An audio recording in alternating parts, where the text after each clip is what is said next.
Just like that, we're live. It's Monday, the 27th of July. And first and foremost, I want to tell you I'm apologizing because been a little bit derelict. Haven't streamed in a little bit, and haven't made. I've got a video that I'm working on that is going to be a little bit different than what I normally do. But I think it's going to be a good thing. I think hopefully you guys like it. Hopefully it's well received. But any of that. Oh, and thanks for the follow there, Santos 8. But anyway, we're going to start off the show this evening. Like I said, I've got a couple of things. We're going to revisit a favorite to me and my to people that's watched my YouTube videos and stuff. Our dear friend, Invader V. She's famous again, and anyway, here's a little clip from one of her recent streams. So anyway, I'll play it. It's about a minute long, and then I'll discuss it, kind of dice it up. So anyway, here we go. Guys, I know what you're worried about. I get it. I do. I understand. You're coming in here, you're saying, this bitch is crazy. This bitch is crazy. This bitch is crazy because when you see me, you fucking feel something. You fucking feel something, and you're like, I don't want to feel that. It must be revulsion. It must be revulsion. I can't love this girl. You can. Don't worry. I'll be nice when you take me home to your parents. I'll be nice to your brothers and sisters. If you have nieces and nephews, they're going to adore me because I'm a real-life Disney princess. So it's okay. I can be crazy with you when we're alone, and then when we're in public, I'll pretend to be normal, just like I'm sure the fucking rest of you do. Don't you judge me.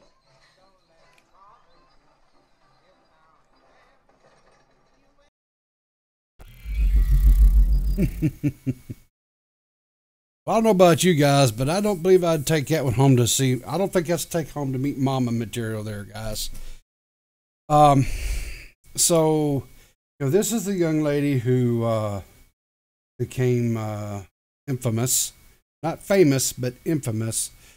Not too long ago because she went on a tirade because she had people in her Twitch stream that were not subbing to her channel. Anyway, she was getting a little bit, she got a little crazy on people. Anyway, she came back the next day, dressed entirely different, dressed like she was going for a business interview, something like that. And anyway, she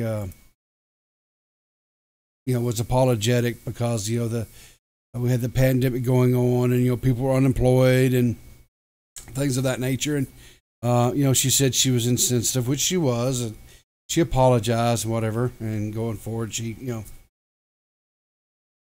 did what she anyway. But she's talking about how, basically she's batshit crazy, and but it's okay. It's okay. You can take her home. You can take her to meet the family, and that everybody will love her because she's a Disney princess and what have you. But that's okay. But I don't know. I think I'd take a hard pass on that one. You guys do whatever you want to. It's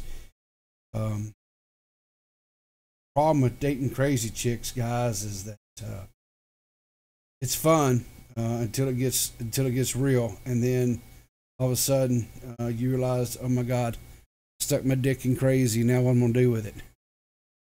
Hope you don't wind up like Bobbit. If you're a little bit too young and you don't understand that reference, just go Google up Bobbit. And anyway, so this next one we're going to discuss here is Joe Rogan. Now, Joe Rogan has been around for a minute. Joe Rogan started off as comedy comedian, and was in the comedy circuit. He's got got involved in MMA, and, and became famous there. And and now he has a podcast, and he was in the news, making the news circuits not too terribly long ago, where he recently signed a deal. I believe it was Spotify to move his podcast over there because basically I think it stems something along the lines of he kind of got tired of YouTube's nonsense and felt like he was being censored and what have you. But anyway, so in a recent podcast, he made this statement, and I'm going to play the statement. It's about a minute long, so I'll play it, and then once again we'll discuss it and dice it. And video games are a real problem. They're a real problem. You know why? Because they're fucking fun. Addictive. And you don't. Yes, yeah. they are. Well, I have a real problem with them. And you do them, and they're real exciting, but you don't get anywhere. Right. It's like you could do like martial arts, right? You could learn jiu-jitsu. You get obsessed by jiu-jitsu, and then 3 years later, you're like an elite jiu-jitsu athlete. You're entering in competitions. You're a purple belt. You're moving up. Yeah, you're doing well. Right. You're thinking like, I might be able to open my own school one day. You got confidence. Yeah, if I have 100 students and those 100 students are paying me X amount of dollars per month, I can make a living. Holy shit, I can have this would be amazing. And then you see your jiu-jitsu school, and your jiu-jitsu instructor has all these students and drives a Mercedes, and he's got a nice family, and like, that's the future. This way you're doing something exciting and fun, and you don't. Or you could just be playing fucking video games. 3 years later, you could be that same kid just playing video games, waiting for the next whatever the fuck game is, next Xbox game to come out, and you're gonna waste your time.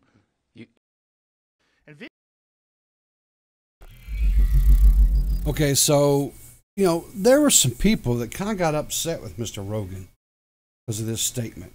And I'm going to tell you something. I and that clips a little bit out of because he goes on to explain that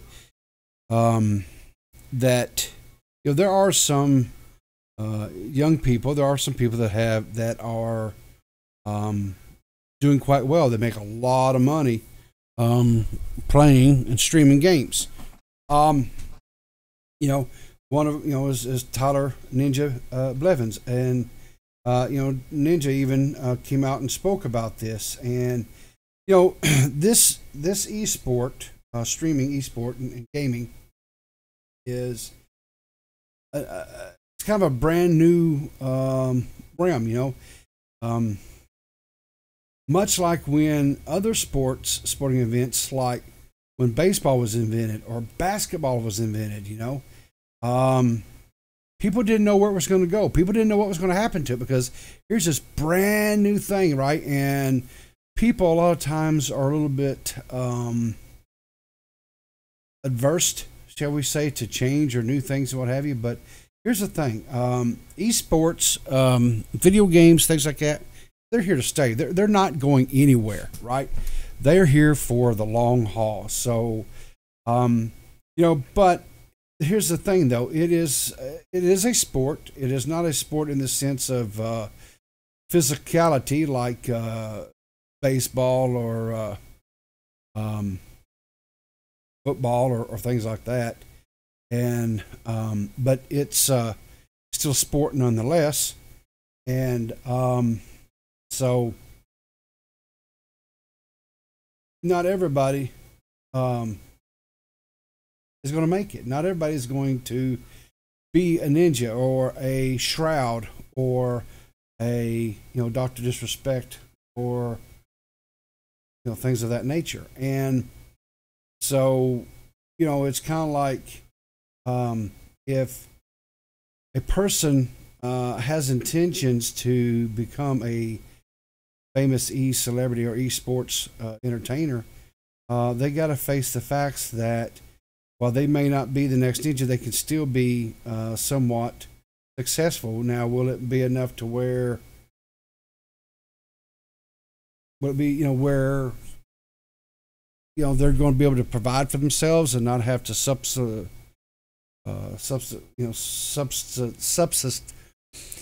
Whew, Lord, sometimes I get tongue tied. So sometimes it may not be a deal where they will be able to support themselves, and they may have to supplement through working at another job, and hopefully they get to the point where they can. But I'll see you, chat, and I'll address with you in just a minute. But thanks for popping by, though. And like I said, I'll talk to you guys in a minute. But it's not just it's just not the gamers themselves, right? The gamers have people that take their streams and chop them up and edit them and post the stuff on YouTube as a second source to where people can go and engage and watch their videos and highlights. They get branding deals. They have managers, and they have people that do their graphics for them and run their merch sales, things like that. So you don't to be a part of that industry or be a part of it, you don't necessarily have to be in front of the camera. You can still be successful and be part of that industry, but you don't necessarily have to be like I say, out in front of the camera. So anyway, I think Joe's right, though. I mean, you have to stop and ask yourself, is this going to be a deal where, yeah, I have what it takes to be a professional gamer, and I'll be able to make support myself, or do I need to maybe focus my energies towards into something else that's going to be able to provide for me, and I'll be a successful person. The last thing that I want to touch on right quick is one of the YouTubers I really like watching is John Swan, and John Swan is doing I believe it's a 3-part series on Chris Hansen, which is he's famous for To Catch a Predator, but they did the stings on the predators and stuff like that. And so anyway, he was he's done a couple of videos so far. I highly recommend him. Check him out. Anyway, so like I say, John Swan is the channel. He's got a couple of them. He has a really good take on what's going on with Chris Hansen. He kind of exposes him for some of his some shady stuff, shall we say. And anyway, not a good look for it. But check him out. His newest video was just released today, and anyway, so now I will address the chat. Let's see what you got. What do I think of obesity? It's not good. Should McDonald's be banned? No. The coronavirus fake? No. All right. Am I a ninja? Look at me. Do I look like I'm a ninja? Please.